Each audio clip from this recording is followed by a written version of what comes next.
अभी अस्त हो चुका है। और कृष्ण का स्मरण कर रहे हैं वो भगवान का बारे में अभी बताएंगे वो। तो आज हम 13 नंबर श्लोक से आगे पढ़ रहे हैं। महाराज युधिष्ठिर द्वारा संपन्न किए गए राजसूय यज्ञशाला में उच्चतर मध्य तथा अधोलोकों से सारे देवता एकत्र हुए। उन सभी ने भगवान कृष्ण के सुंदर शारीरिक स्वरूप को देखकर विचार किया कि मनुष्यों की सृष्टा ब्रह्मा की चरम कौशल पूर्ण सृष्टि। तो युधिष्ठिर महाराज ने कि राजसूय यज्ञ किया था, बड़े बड़े देवता लोग सब आए थे उसमें। Office table. तो सब सुबह आज पढ़ा ना हमने चेतन चेतना, भगवान कृष्ण भी अपने सौंदर्य को देख के वो खुद सोचते हैं कितना लोग आस्वादन कर रहे हैं मेरी सुंदरता को देख के। तो सारे देवी देवता सोच रहे थे कि ब्रह्मा जी की चरम सृष्टि है, लेकिन ब्रह्मा जी की सृष्टि में नहीं आता है ये भगवान का स्वरूप। लेकिन ऐसा वो सोच रहे थे। जब भगवान श्री कृष्ण इस जगत में वर्तमान थे, विद्यमान थे, तो उनके शारीरिक स्वरूप की तुलना करने वाला कोई वस्तु नहीं थी। भौतिक जगत के सुंदरतम पदार्थ की तुलना नीले कमल या आकाश में पूर्ण चंद्रमा से की जाती। तो भौतिक जगत में सुंदर चीज है क्या? कोई सुंदर है नहीं। फिर भी अगर कोई सुंदर मानते हैं तो नीला कमल बहुत सुंदर मानते हैं, पूर्ण चंद्रमा। किंतु कमल तथा चंद्रमा भी श्री कृष्ण के शारीरिक सौंदर्य के समायोजित समक्ष पराजित हो जाते हैं, जिसकी पुष्टि ब्रह्मांड के सबसे सुंदर प्राणियों अर्थात देवताओं द्वारा की गई। देवताओं ने सोचा कि उन्हें उन्हीं की तरह भगवान कृष्ण भी ब्रह्मा द्वारा सर्जित हुए हैं, जबकि तथ्य यह है कि ब्रह्मा का सृजन भगवान कृष्ण द्वारा। देवता लोग भी उतना बुद्धिमान नहीं होते हैं। वो भी सोच रहे थे कि ब्रह्मा जी ने क्या क्या सृष्टि करी है। तो ब्रह्मा जी की सृष्टि नहीं है वो भगवान ने ब्रह्मा जी की सृष्टि करी है। भगवान के दिव्य सौंदर्य का सर्जन करना ब्रह्मा की शक्ति में न था। कोई भी व्यक्ति कृष्ण का सृष्टा नहीं है, प्रत्युत वे हर एक की सृष्टा है। भगवत गीता में कहा गया है, अहम सर्वस्व प्रभो मत्तः सर्वं प्रवर्तते यस्यानुराग प्लुत हास रास लीलावलोक प्रतिलब्धमाना प्रज स्त्रियः स्त्रियो ह्यग्नवृत्तध्यो अवतस्तु किल कृत्यशेषः। हंसी विनोद तथा देखा देखी की लीलाओं के पश्चात ब्रज की बालाएं कृष्ण के चले जाने पर व्यथित हो जाती। वे अपनी आंखों से उनका पीछा करती थी, अतः वे हत बुद्धि होकर बैठ जाती थी और अपने घरेलू काम कर। तो अभी उद्धव कृष्ण का स्मरण करने लग गया। अभी भगवान कृष्ण की लीलाएं बताना शुरू कर दिया है उद्धव। भगवान का स्मरण करते हुए उनकी लीलाएं अलग अलग, वृंदावन की, मथुरा की, यहाँ की, वहां की, भगवान के बारे में ही बताएंगे अभी दो एक अध्याय और। वृंदावन में अपनी बाल्यावस्था में भगवान कृष्ण समवयस्का सारी बालाओं को दिव्य प्रेम व छेड़छाड़ करने के लिए प्रख्यात थे। उनके प्रति कृष्ण का प्रेम इतना प्रगाढ़ था कि उस आनंद की कोई तुलना नहीं। और रजबालाएं उन पर इतनी अनुरक्त थी कि ब्रह्मा तथा शिव जैसे महान देवताओं के भी स्नेह से बढ़कर उनका स्नेह था। भगवान कृष्ण ने अंत में गोपियों के दिव्य स्नेह के समक्ष अपनी पराजय स्वीकार की और घोषित किया कि वे विशुद्ध स्नेह के कभी उर्ऋण नहीं हो सकते। यद्यपि गोपियां भगवान के तंग करने के व्यवहार पर व्यथित होती थी, किंतु जब कृष्ण उन्हें छोड़कर जाते तो वे इस विरह को सह नहीं सकते और अपने नेत्रों तथा मन से उनका पीछा करती थी। वे इस स्थिति से इतनी स्तब्ध हो उठती कि वे अपने घरेलू काम काज पूरा न कर पाती। युवकों तथा युवतियों के मध्य प्रेम व्यापार में भी कोई उनसे आगे न बढ़ सकता। शास्त्रों में कहा गया है कि भगवान स्वयं कभी भी वृंदावन की सीमा से बाहर नहीं जाते, कि वहां के निवासियों के दिव्य प्रेम के वशीभूत होकर निरंतर वहां रहते जाते हैं। इस तरह यद्यपि आजकल वे इस दृष्टिगोचर नहीं है, किंतु वे क्षण भर के लिए भी वृंदावन से दूर नहीं जाते। आध्यात्मिक तथा भौतिक सृष्टियों के सर्वदयाल नियंता भगवान अजन्मा है, किंतु जब उनके शांत भक्तों तथा भौतिक गुणों वाले व्यक्तियों के बीच संघर्ष होता है, तो वे महत तत्व के साथ उसी तरह जन्म लेते हैं जिस तरह अग्नि उत्पन्न होती है। तो भगवान आते हैं इस तरह भौतिक जगत में प्रकट होके लीलाएं करते हैं। भगवत भक्त स्वभाव से शांत होते हैं, क्योंकि उनमें कोई भौतिक लालसा नहीं होती। मुक्त आत्मा लालसा रहित होता है, अतः उसे शोक नहीं होता। जो व्यक्ति कुछ संपत्ति पाना चाहता है और जब वह उसे खो देता है तो वह भी शोक करता है। भक्तों में भौतिक संपत्ति के लिए अथवा आध्यात्मिक मोक्ष के लिए कोई लालसा नहीं होती। वे कर्तव्य के रूप में भगवान की दिव्य प्रेमा भक्ति में स्थित होते हैं और वे परवाह नहीं करते कि वे कहाँ हैं और अथवा उन्हें किस तरह कार्य करना चाहिए। कर्मी ज्ञानी योगी सभी कुछ न कुछ भौतिक या आध्यात्मिक संपत्ति के लिए लालायित रहते हैं। कर्मी जन भौतिक संपत्ति चाहते हैं, ज्ञानी योगी जन आध्यात्मिक संपत्ति चाहते हैं, किंतु भक्तगण कोई भौतिक या आध्यात्मिक संपत्ति नहीं चाहते। वे भौतिक अथवा आध्यात्मिक लोकों में कहीं भी भगवान की इच्छानुसार केवल उनकी सेवा करना चाहते हैं और भगवान ऐसे भक्तों के प्रति सदैव ही विशेष रूप से दयालु रहते हैं।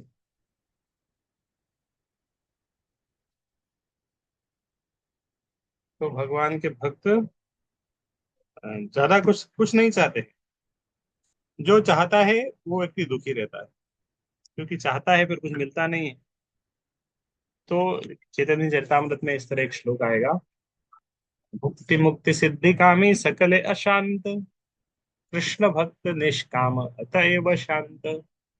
भुक्ति मुक्ति सिद्धि कामी सकल अशांत, जो भुक्ति है, जो भोगी है, जो मुक्ति चाहता है, जो सिद्धि चाहता है, भुक्ति मुक्ति सिद्धि कामी सकल अशांत, सब अशांत है हृदय में। कृष्ण भक्त निष्काम अतएव शांत, लेकिन कृष्ण भक्त है निष्काम, उसकी कोई इच्छाएं नहीं है, इसीलिए वो अतएव शांत, इसलिए वो शांत रहता है। कर्मियों ज्ञानियों तथा योगियों की प्रकृति के गुणों में विशेष प्रवृत्तियां होती, अतएव वे इतर या भक्त कहलाते हैं। ये इतर जन है जिनमें योगी भी सम्मिलित है, कभी कभी भगवत भक्तों को सताते हैं। महान योगी दुर्वासा मुनि ने महाराज अम्बरीश को इसलिए सताया कि वे भगवान के महान भक्त थे। महान कर्मी तथा ज्ञानी हिरण्यकशिपु ने अपने ही वैष्णव पुत्र प्रहलाद महाराज को सताया। पितरों द्वारा शांत भगवत भक्तों को सताए जाने के ऐसे अनेक उदाहरण। जब ऐसा टकराव होता छिड़ता है तो भगवान अपने शुद्ध भक्तों के प्रति महान कृपावश महत तत्व को नियंत्रित करने वाले अपने स्वांशों के साथ साकार रूप में प्रकट होते हैं। भगवान सर्वत्र भौतिक तथा आध्यात्मिक दोनों ही जगतों में, और जब उनके भक्तों तथा अभक्तों के बीच संघर्ष छिड़ता है वे अपने भक्तों के लिए प्रकट होते हैं। जिस तरह पदार्थ के घर्षण से कहीं भी बिजली उत्पन्न हो जाती है, उसी तरह भगवान सर्वव्यापी होने के कारण भक्तों तथा अभक्तों के संघर्ष के कारण कहीं भी उत्पन्न होते हैं। भगवान जब देखते हैं संघर्ष हो रहा है तो भगवान भी कहीं भी उत्पन्न इस तरह आते हैं लीला करने। जब भगवान कृष्ण किसी उद्देश्य के लिए प्रकट होते हैं तो उनके सारे श्वांश उनके साथ होते हैं। जब वे वसुदेव के पुत्र के रूप में प्रकट हुए तो उनके अवतार के विषय में मतभेद था। कुछ ने कहा वे पूर्ण पुरुषोत्तम भगवान है, कुछ ने कहा वे नारायण के अवतार है, दूसरों ने कहा वे क्षीरोदक्ष विष्णु के अवतार है, किंतु वास्तव में वे आदि पूर्ण पुरुषोत्तम भगवान है। कृष्णस्तु भगवान स्वयं तथा नारायण सारे पुरुष एवं अन्य अवतार उनकी लीलाओं के विभिन्न अंगों का कार्य करने के लिए उनके साथ आते हैं। महदंश युक्त यह संकेत देता है कि उनके साथ पुरुष रहते हैं जो महत तत्व की सृष्टि करते हैं। इसकी पुष्टि इस वैदिक स्तुति महानतम विभुत आत्मानम से होती है। तो यहाँ पे क्या शब्द आया? महत तत्व क्षीरोदक्षय। तो भगवान हर अलग अलग ब्रह्मांड है ना, हर एक ब्रह्मांड में क्या है? एक क्षीरोदक्षय सागर है, क्षीरोदक्षय विष्णु है। तो क्षीरोदक्षय विष्णु, क्षीरोदक्षय विष्णु उस ब्रह्मांड में जितने भी अवतार होते हैं क्षीरोदक्षय विष्णु उसके थ्रू आते हैं, क्षीरोदक्षय विष्णु के अवतार है।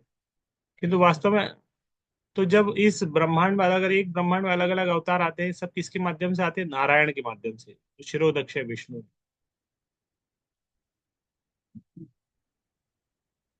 किंतु वास्तव में आदि पूर्ण पुरुषोत्तम भगवान भी कृष्ण है, कृष्ण स्वयं भगवान है। बाकी जितने अवतार है क्षीरोदक्षय विष्णु से आते हैं। इसलिए बहुत सारे लोग बोलते हैं ना, कृष्ण नारायण के अवतार है, विष्णु के अवतार है, क्योंकि क्षीरोदक्षय विष्णु से उस ब्रह्मांड में सारे अवतार आते हैं। जब कंस तथा वसुदेव एवं उग्रसेन के बीच टकराव हुआ तो भगवान कृष्ण बिजली की तरह प्रकट हो गए। वसुदेव उग्रसेन भगवान के भक्त थे और कंस कर्मियों तथा ज्ञानियों के प्रतिनिधि अभक्त था। कृष्ण अपने यथा रूप में सूर्य के समान है। वे सर्वप्रथम देवकी के गर्भ रूपी सागर से उदित हो धीरे धीरे उन्होंने मथुरा के निकटवर्ती स्थानों के निवासियों को तुष्ट किया। जिस तरह सूर्य प्रातःकाल कमल के फूल को प्रफुल्लित कर देता है, क्रमशः द्वारका के मध्याकाश तक उठकर भगवान सूर्य की ही तरह सारे वस्तुओं को अंधकार में छोड़ते हुए अस्त हो गए, जैसा कि उद्धव ने वर्णन किया है। तो उद्धव अभी वर्णन किया था ना शुरुआत में कि कृष्ण रूपी सूर्य अस्त हो गया। कृष्ण सूर्य के समान थे, वो सूर्य उदय हुआ, और उद्धव बता रहे हैं कि अब सूर्य, वो कृष्ण, वो सूर्य अभी अस्त हो गया है। माम खेदयत्ते जदस्य जन्म विडम्बनम यत् वसुदेव गेहे ब्रजे च वासो अरिभयादिव स्वयं पुरात् व्यवात् सिद्ध्यदनंत वीर्यः। तो उद्धव बोल रहे हैं कि जब मैं भगवान कृष्ण के बारे में सोचता हूँ कि वे अजन्मा होते हुए भी किस तरह वसुदेव के बंदी गृह में उत्पन्न हुए थे, किस तरह अपने पिता के संरक्षण से व्रत चले गए, वहां शत्रु भय से प्रच्छन्न रहते, तथा किस तरह असीम बलशाली होते हुए भी वे भयवश मथुरा से भाग गए, ये सारी भ्रमित करने वाली घटनाएं मुझे पीड़ा पहुंचाती है। तो उद्धव बोले, मुझे अब याद आता है, स्मरण होता है कृष्ण का, तो मुझे कष्ट भी होता है, क्योंकि कृष्ण आदि पुरुष है जिनकी सारी वस्तुएं, सारे जीव उद्भूत है। हम सर्वस्व प्रभव जन्माद्यस्य यतः, अतएव उनके तुल्य या उनसे बढ़कर कोई वस्तु नहीं हो सकती। 7वें अध्याय का 7 नंबर श्लोक, ये कल भी पढ़ा था आपने। उनके तुल्य या उनसे बराबर, मत्तः परतरम न अन्यत् किंचिद अस्ति धनंजय। भगवान परम पूर्ण है। जब भी वे पुत्र, प्रतिद्वंदी या शत्रुवत अपनी दिव्य लीला करते हैं, वे अपनी भूमिका इतनी पूर्णता से निभाते हैं कि उद्धव जैसे शुद्ध भक्त भी मोहग्रस्त होते हैं। उदाहरणार्थ, उद्धव यह भली भांति जानते थे कि श्री कृष्ण नित्य विद्यमान रहते हैं और वे सदा के लिए कभी न तो मर सकते हैं, न विलुप्त हो सकते हैं। फिर भी वे कृष्ण के लिए शोक कर रहे थे। ये सारी घटनाएं उनके परम यश को पूर्णता प्रदान करने के लिए मानव पूर्ण व्यवस्थाएं हैं। यह सब आनंद के निमित्त है। जब पिता अपने नन्हे बेटे के साथ खेलता है और वह जमीन पर लेट जाता है, मानो बेटे द्वारा पराजित हो गया हो, तो यह केवल उस नन्हे बेटे को आनंद प्रदान करने के लिए है और कुछ नहीं। तो कभी कभी पुत्र और पिता दोनों आपस में अ, मान लो कुश्ती कर रहे हैं, लड़ रहे हैं, और पिता हार जाता है पुत्र को खुश करने के लिए। क्योंकि भगवान सर्वशक्तिमान रहते हुए अजन्म, जन्म, शक्ति तथा पराजय, भय, अभय जैसे विलोमों को समन्वित कर सकते हैं। एक शुद्ध भक्त भली भांति जानता है कि भगवान के लिए विरोधाभासों को समन्वित करना कैसे संभव है। तो भगवान के केस में बहुत सारे विरोधाभास, उसको भगवान समन्वित कर लेते हैं। हम नहीं समझ पाएंगे कैसे हो सकता है। भगवान एक सुई के छेद से हाथी निकाल सकते हैं, सारे विरोधाभास को कर सकते हैं। एक बार एक व्यक्ति ने पूछा कि क्या भगवान कोई ऐसा ऐसा पत्थर बना सकते हैं जो वो खुद ही नहीं उठा पाए। भगवान से ज्यादा कि क्या भगवान को ऐसा पत्थर बना सकते हैं कि वो खुद उठा ही नहीं पाए उसको। कंट्राडिक्टरी वाली बात आ गई। मैंने बोला कि हाँ, वो ऐसा पत्थर बना सकते हैं, वो उठा नहीं पाए, और फिर वो उसको उठा भी सकते हैं। किंतु वो उन भक्तों के लिए शोक करता है जो भगवान के परम यशु को न जानते हुए उन्हें इसलिए काल्पनिक सोचते हैं, क्योंकि शास्त्रों में ऊपरी तौर पर अनेक विरोधी कथन पाए जाते हैं, वस्तुतः कुछ भी विरोध मूलक नहीं है। जब हम भगवान को भगवान के रूप में समझ लेते हैं और अपूर्णताओं से युक्त अपने समान उन्हें नहीं मानते, तो सब कुछ असंभव हो जाता है, सब कुछ संभव हो जाता है। तो भगवान, बहुत सारे विरोधाभास है भगवान के लीला में।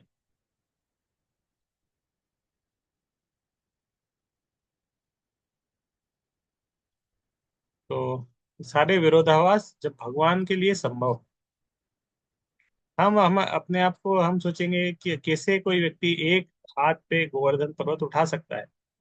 भगवान के लिए संभव है, उन्होंने उठाया, विरोधाभास नहीं था उनके लिए। इस तरह बहुत सारी भगवान की लीलाएं हैं, सब में विरोधाभास लगता है कि ऐसा नहीं हो सकता, लेकिन हुआ। भगवान कृष्ण ने अपने माता पिता से उनके चरणों की सेवा न कर पाने की अपनी अक्षमता के लिए माफी मांगी। जब भगवान ने कंस का वध कर दिया था, माता पिता कृष्ण देवकी को बंदी गृह से छुड़ाया, तो भगवान ने क्षमा मांगा उनसे कि मैं आपकी सेवा नहीं कर पाया, क्योंकि कंस के विकट भय के कारण वे घर से दूर रहते रहते रहे। उन्होंने कहा, हे माता पिता, हमारी असमर्थता के लिए हमें क्षमा करें। भगवान का यह सारा आचरण मेरे हृदय को पीड़ा पहुंचाता है। तो उद्धव स्मरण कर रहे हैं कि देखो कितने भगवान हैं, जो क्षमा मांग रहा है, कितना कितना आचरण है उनका। ऐसा लगता है कि कृष्ण तथा बलराम दोनों ही कंस से अत्यधिक भयभीत थे, इसीलिए उन्हें अपने आप को छिपा कर रखना पड़ा। किंतु यदि कृष्ण तथा बलराम पूर्ण पुरुषोत्तम भगवान हैं, तो यह कैसे संभव हो सकता है कि वे कंस से भयभीत थे? क्या ऐसे कथनों में कोई विरोध है? वसुदेव कृष्ण प्रति प्रगाढ़ प्रेम के कारण उन्हें संरक्षण प्रदान करना चाहते थे। उन्होंने यह कभी नहीं सोचा कि कृष्ण परमेश्वर है और वे स्वयं अपनी रक्षा कर सकते हैं। उन्होंने कृष्ण को अपना पुत्र समझा। क्योंकि वसुदेव महाभागवत थे, अतः वे यह सोचना नहीं चाहते थे कि कृष्ण उनके अन्य पुत्रों की तरह मार डाले जाएं। नैतिक दृष्टि से वसुदेव कृष्ण को कंस के हाथों सौंपने के लिए वचनबद्ध थे, क्योंकि उन्होंने सारी संतान ने उसे दे देने का वचन दिया था। किंतु कृष्ण के प्रति अगाध प्रेम के कारण उन्होंने अपना वचन तोड़ा। वसुदेव की इस दिव्य मनोवृत्ति पर भगवान अत्यधिक प्रसन्न थे। वे वसुदेव के अगाध स्नेह को विचलित नहीं करना चाहते थे, अतः उन्होंने अपने पिता द्वारा नंद तथा यशोदा के घर ले जाया जाना स्वीकार कर लिया। फिर वसुदेव के प्रगाढ़ प्रेम की परीक्षा करने के लिए ही जब उनके पिता नदी पार कर रहे थे, तो भगवान कृष्ण यमुना के जल में गिर पड़े। तो भगवान गिर गए थे यमुना में, जो देखे टोकरी में लेके जा रहे थे, पानी ऊपर रहा था, तो भगवान यमुना के जल में गिर पड़े थे। तब वसुदेव ने अपने पुत्र को उफनती नदी के बीच में फिर से पा लेने में के प्रयास में बावले हो गए थे। अब छोटे पुत्र को लेके जा रहे हैं, वो पुत्र गिर गया पानी में, छोटा सा बच्चा है। क्या हालत हो गई वसुदेव। ढूंढा ढूंढा मिल गए। ये सब भगवान की महिमा मंडित लीलाएं। इसे प्रदर्शन में कोई विरोधाभास नहीं है। चूंकि कृष्ण परमेश्वर है, अतएव वे कंस से कभी भी भयभीत नहीं थे। किंतु अपने पिता को प्रसन्न करने के लिए उन्होंने ऐसा करना स्वीकार किया। उनके चरम चरित्र का सबसे यशस्वी अंश यह था कि उन्होंने अपने माता पिता से इसके लिए क्षमा मांगी कि कंस के भय से घर से अनुपस्थित रहने के कारण के चरणों की सेवा नहीं कर सके। तो अभी जो कुछ श्लोक आ रहे हैं, इसमें भगवान के दिव्य गुणों का वर्णन। एक और फेमस श्लोक आएगा, अहो बकीयम स्तन काल पूतना के भाग्य का वर्णन है। ये भगवान जिनके चरण कमलों की पूजा ब्रह्मा तथा शिव जैसे देवताओं द्वारा की जाती है, वसुदेव के चरणों की पूजा करना चाहते थे। भगवान द्वारा विश्व को दिया गया ऐसा उपदेश अत्यंत उपयुक्त है। चाहे कोई भगवान ही क्यों ना हो, उसे अपने माता पिता की सेवा करनी चाहिए। पुत्र अनेक प्रकार से अपने माता पिता का ऋणी होता है, और पुत्र चाहे कितना ही बड़ा क्यों ना हो, उसका यह कर्तव्य है कि वह अपने माता पिता की सेवा करे। अप्रत्यक्ष रूप से कृष्ण उन नास्तिकों को, जो ईश्वर के परम तत्व को स्वीकार नहीं करते, शिक्षा देना चाहते थे। और वे इस कार्य से यह सीख सकते हैं कि परम पिता का कितना अधिक सम्मान सम्मान किया जाना चाहिए। उद्धव भगवान के ऐसे यशस्वी आचरण पर आश्चर्यचकित थे, और वे अत्यंत दुखी थे कि उनके साथ क्यों नहीं कुछ कर सके। उद्धव एक से भी दुखी थे कि भगवान गए, सबको लेके चले गए, मुझे बस इधर छोड़ गए। भला ऐसा कौन होगा जो उनके चरण कमलों की धूल को एक बार भी सूंघकर उसे भुला सके। कृष्ण ने अपनी भुवों की पत्तियों को विस्तीर्ण करके उन लोगों पर मृत्यु जैसा प्रहार किया जो पृथ्वी पर भार बने हुए थे। तो भुवों की जो पत्तियां हैं उसको विस्तीर्ण मतलब थोड़ा क्रोध क्रोध उनके ऊपर क्रोध किया, तो पृथ्वी का भार कम हो गया। और यहाँ पे ऐसा कौन होगा उनके चरण कमलों की धूल को एक बार भी सुनकर उसे भुला सके। भगवान कृष्ण को मनुष्य नहीं माना जा सकता, भले उन्होंने आज्ञाकारी पुत्र की भूमिका ही क्यों न निभाई हो। उनके कार्य इतने असामान्य थे कि केवल अपनी भौहों को उठाकर वे उन लोगों पर मृत्यु प्रहार कर सके जो पृथ्वी पर भार बने हुए थे।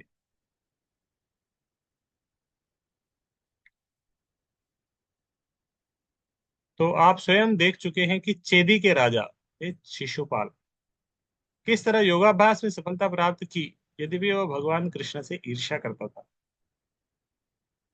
तो शिशुपाल ने भी बहुत योग सिद्धि करी थी। वास्तविक योगी भी अपने विविध अभ्यासों द्वारा ऐसी सफलता की सुरुचिपूर्वक कामना करते हैं। भला उनके विषयों को कौन सह सकता है।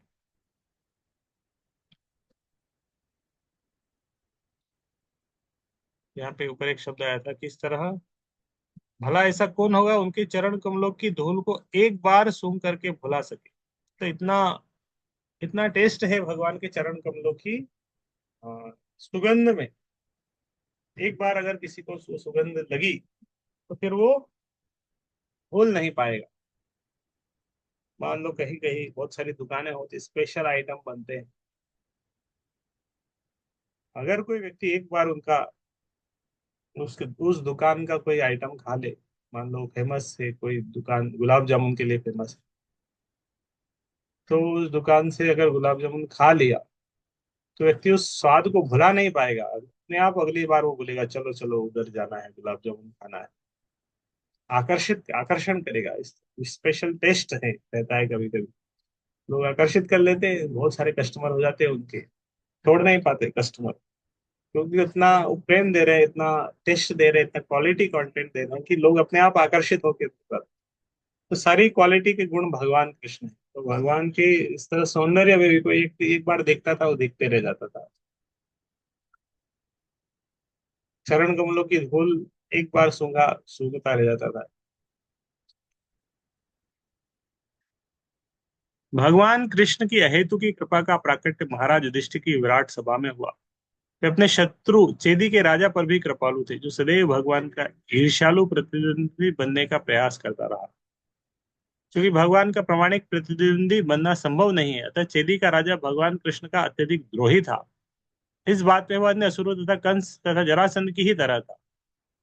शिशुपाल ने महाराज युधिष्ठिर द्वारा संपन्न होने वाले राजसूय यज्ञ की खुली सभा में भगवान कृष्ण का अपमान किया, तुरंत में भगवान द्वारा मार डाला गया। किंतु सभागार के हर व्यक्ति ने देखा कि चेदी के राजा के शरीर से प्रकाश की एक किरण निकली, जो भगवान कृष्ण के शरीर में लीन हो गई।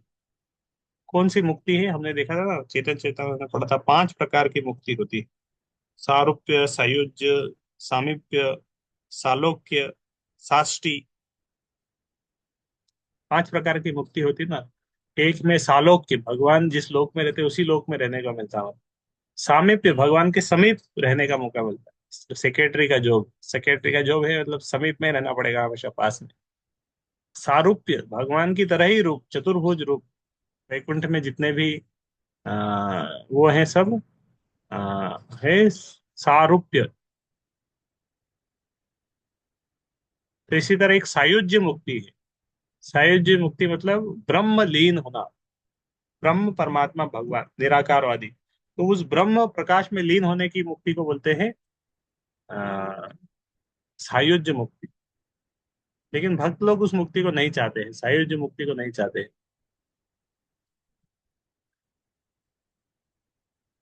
इसका अर्थ हुआ कि चेदिराज को सायुज्य मुक्ति प्राप्त हुई। लिखा भी है नीचे, सायुज्य मुक्ति जिसकी तीव्र इच्छा ज्ञानियों तथा योगियों को रहती है और जिसके लिए वे अनेक प्रकार का तो ज्ञानी और योगी उस मुक्ति के लिए इच्छा करते हैं, सायुज्य मुक्ति के लिए, उसके लिए वो बहुत मेहनत करते हैं, एंडेवर करते हैं।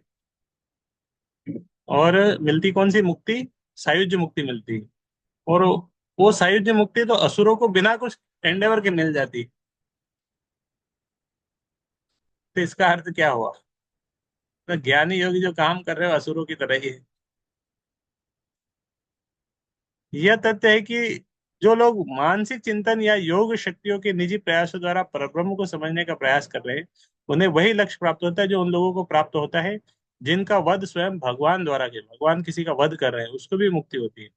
दोनों ही को भगवान के दिव्य शरीर की ब्रह्म ज्योति की किरणों में तादात्म्य होने की मुक्ति प्राप्त होती है। भगवान अपने शत्रु पर भी कृपालु है, और चेदीराज की सफलता उन सभी द्वारा देखी गई जो सभा में उपस्थित है। तो सबने देखा, अरे शिशुपाल भगवान के इसके तेज अंग कांति में लीन हो गया। विदुर भी वहां उपस्थित थे, इसलिए उद्धव ने इस घटना का स्मरण, उद्धव को याद आ गया भगवान, क्योंकि अभी भगवान के बारे में, भगवान कृष्ण की लीलाओं को संक्षेप में वो स्मरण कर रहे हैं। उसका क्या बोल सकते हैं, हाइलाइट्स, हाइलाइट्स चल रहा है अभी कृष्ण लीला का। तो उद्धव हमें क्या दिखा रहे हैं, कृष्ण लीला के हाइलाइट्स दिखा रहे हैं। तो ये हाइलाइट्स में शिशुपाल वाला सीन दिखाया, ऊपर में किस तरह कृष्ण ने वसुदेव देवकी को बंदी गृह से छुड़ाया, उनसे क्षमा मांगी। अभी नेक्स्ट हाईलाइट आ गया। निश्चय ही कुरुक्षेत्र युद्ध स्थल के अन्य युद्धागण अर्जुन के बाणों के प्रहार से शुद्ध बन गए, और आंखों के प्रति मनभावन लगने वाले कृष्ण के कमल मुख को देखकर ही उन्होंने भगवत धाम प्राप्त किया। तो मान लो किसी योद्धा को अर्जुन ने मारा, वो मर रहा है, सामने, लेकिन अर्जुन ने मारा और अर्जुन के नीचे ही तो कृष्ण बैठे हुए हैं। तो मरने से पहले वो कृष्ण को देखते देखते मर गए। कृष्ण के कमल मुख को देखकर उन्होंने भगवत न तो भगवत धाम मिल गया उसको। तात्पर्य, पूर्ण पुरुषोत्तम भगवान श्री कृष्ण इस जगत में दो उद्देश्यों से प्रकट होते हैं, श्रद्धावानों का उद्धार करने तथा दुष्टों का संहार करने। किंतु परम पूर्ण होने से भगवान के ये दो प्रकार के कार्य भले ही ऊपर से भिन्न लगे, किंतु अंततः एक ही होते हैं। शिशुपाल जैसे व्यक्ति का उनसे उनके द्वारा संहार किया जाना उतना ही शुभ है जितना कि श्रद्धावान की रक्षा के लिए किया जाने वाला कार्य। उन सारे योद्धाओं ने जिन्होंने अर्जुन के युद्ध विरुद्ध युद्ध किया था, किंतु युद्ध भूमि में भगवान के कमलवत मुख का दर्शन किया था, उसी तरह भगवत धाम प्राप्त किया जिस तरह भगवान के भक्त प्राप्त करते हैं। दृष्टा की आंखों को अच्छा लगने वाला ये शब्द अत्यंत महत्वपूर्ण है। जब युद्ध भूमि के दूसरे पक्ष के योद्धाओं ने भगवान कृष्ण को सामने में देखा तो उन्होंने एक सौंदर्य को सराहा और ईश्वर के प्रति उनकी सुसुप्ति भावना जाग उठी। शिशुपाल भी ने भी भगवान को देखा, किंतु उसने उन्हें अपने शत्रु के रूप में देखा, जिससे उसका प्रेम जागृत नहीं हुआ। इसलिए शिशुपाल ने भगवान के शरीर की निर्विशेष ज्योति ब्रह्म ज्योति में लीन होकर भगवान से तादात्म्य किया। इसका अर्थ है जो ज्ञानी और योगी रहते हैं, इनका भगवान से के प्रति प्रेम नहीं रहता है इनके हृदय में। अन्य लोगों को जो तटस्थ थे, जो न तो मित्र थे न शत्रु, किंतु भगवान के मुख के सौंदर्य को सराहने के कारण यद किंचित भगवान के प्रेम में थे, उन्हें तुरंत वैकुंठ लोक भेज दिया गया। तो जो इस तरह इनोसेंट थे, लेकिन भगवान का दर्शन करते करते मृत्यु हुआ, सीधे वैकुंठ लोक चले गए। भगवान का निजी धाम गोलोक वृंदावन कहलाता है, और वे धाम जहाँ उनके स्वांश निवास करते वैकुंठ लोक कहलाते हैं, जहाँ भगवान नारायण रूप में विद्यमान रहते हैं। हर जीव में भगवत प्रेम सुसुप्त रहता है। हर जीव में भगवत प्रेम सुसुप्त रहता है। भगवत प्रेम सब जीवों के हृदय में है। सब जीवों के हृदय में क्या है? भगवत प्रेम है, प्रसुप्त रहता है। लेकिन कहीं पे वो एक्टिव है, कहीं पे पैसिव है, पॉज कर दिया है। भगवान की भक्ति की समूची विधि इस प्रसुप्त नित्य भगवत प्रेम को जागृत करने के लिए होती है। तो भक्ति द्वारा हम क्या कर रहे हैं? प्रेम ऑलरेडी है हमारे हृदय में, बस उस प्रेम को जागृत कर रहे हैं। किंतु ऐसी दिव्य जागृति की कोटियां होती हैं। जिन लोगों में भगवत प्रेम पूरी तरह जागृत हुआ रहता है, वे आध्यात्मिक आकाश में गोलोक वृंदावन लोक जाते हैं। तो जिन लोगों में संयोगवश या संगति के द्वारा भगवत प्रेम ठीक से जागृत हुआ होता है, वैकुंठ लोक भेज दिए जाते हैं। पूरी तरह अगर जागृत हो गया तो गोलोक वृंदावन, और कुछ कम स्तर वाला है तो वैकुंठ लोक। तो प्रेम, ये भगवत प्रेम सबके हृदय में है, लेकिन उसे बस जागृत करना है। सिर्फ एक छोटा बच्चा है, मनुष्य के अंदर चलने की प्रवणता है, तो वो चल सकता है। लेकिन फिर भी बच्चे को क्या करते हैं? चलना सिखाते हैं। जब थोड़ा बड़ा होता है बच्चा, उसको चलना सिखाते हैं। वो चलना सिखाते हैं तो वो चलना सीख जाता है।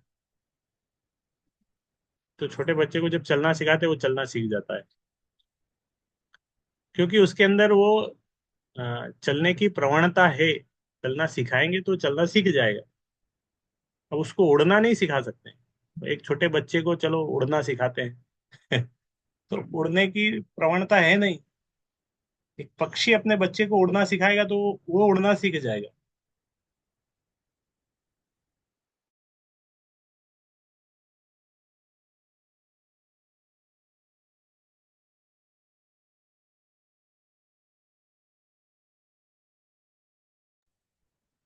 तो एक पक्षी छोटे पक्षी को वो सिखा देता है, उड़ना सिखा देता है। उसी तरह, क्योंकि उसके अंदर उड़ने की प्रवणता है, एक मनुष्य अपने बच्चे को चलना सिखा देता है, चलने की प्रवणता है, वो कैपेसिटी है। तो इसी तरह ये भी भक्ति भी सबके हृदय में है, सुप्त अवस्था। उसको क्या वो कर सिखाना होता है बस। भक्ति करेंगे तो वो प्रेम भगवान के प्रति जागृत हो जाएगा। तात्विक दृष्टि से गोलोक तथा वैकुंठ में कोई अंतर नहीं, किंतु वैकुंठ में भगवान की सेवा असीम ऐश्वर्य द्वारा की जाती है, जबकि गोलोक में उनकी सेवा सहज स्नेह भाव में की जाती है। यह भगवत प्रेम भगवान के शुद्ध भक्तों की संगति से जागृत होता है। यहाँ पर पार्थास्त्र पुतः शब्द महत्वपूर्ण है। जिन लोगों ने कुरुक्षेत्र के युद्ध स्थल में भगवान की सुंदर मुखाकृति देखी थी, उन्हें पहले अर्जुन ने अपने बाणों से के प्रहार से शुद्ध बना दिया था। भगवान संसार का हल्का करने के उद्देश्य से प्रकट हुए थे और अर्जुन उनकी ओर से युद्ध करके उनकी सहायता कर रहे थे। तो अर्जुन के द्वारा जो मर रहा था उनका भी उद्धार हो रहा है। अर्जुन ने व्यक्तिगत रूप से युद्ध करने से इनकार कर दिया था। अब अर्जुन को युद्ध में लगाने के लिए भगवत गीता का संपूर्ण उपदेश दिया गया था। भगवान के शुद्ध भक्त के रूप में अर्जुन ने अपने निर्गण निर्णय के समक्ष इसे वरीयता देते हुए युद्ध करना स्वीकार किया। इस तरह अर्जुन ने संसार भार के को कम करने के भगवान के उद्देश्य में सहायक बनने के लिए युद्ध किया। शुद्ध भक्त द्वारा सारे कार्य भगवान की ओर से संपन्न किए जाते हैं, क्योंकि भगवान के शुद्ध भक्त के पास करने के लिए कुछ भी नहीं रहता। अर्जुन द्वारा संहार किया जाना स्वयं भगवान द्वारा किए जाने वाले संहार के तुल्य था। जो ही अर्जुन किसी शत्रु पर बाण चलाते हैं, वह शत्रु सारे भौतिक कल्मश से शुद्ध बनकर वैकुंठ जाने का पात्र बन जाता है। जिन योद्धाओं ने भगवान के चरण कमलों की प्रशंसा की तथा सामने से भगवान के मुख को देखा, उनमें सुप्त भगवत प्रेम जाग उठा। इस तरह वे लोग शिशुपाल की तरह ब्रह्म ज्योति की निर्विशेष दशा में नहीं, अपितु सीधे वैकुंठ लोग भेज दिए गए। शिशुपाल भगवान की प्रशंसा किए बिना मर गया, किंतु अन्य लोग भगवान की प्रशंसा करके मरे थे। दोनों ही को आध्यात्मिक आकाश में भेज दिया गया, किंतु जिनमें भगवत प्रेम जागृत हो चुका था, वे दिव्य आकाश के लोकों में भेज दिए गए। उद्धव ऊपर से शोक कर रहे थे कि उनका पद कुरुक्षेत्र युद्ध भूमि के योद्धाओं से भी न्यून है, क्योंकि उन लोगों को तो वैकुंठ लोक मिल चुका था, जबकि उद्धव भगवान के तिरोधान का शोक ही करते रह गए।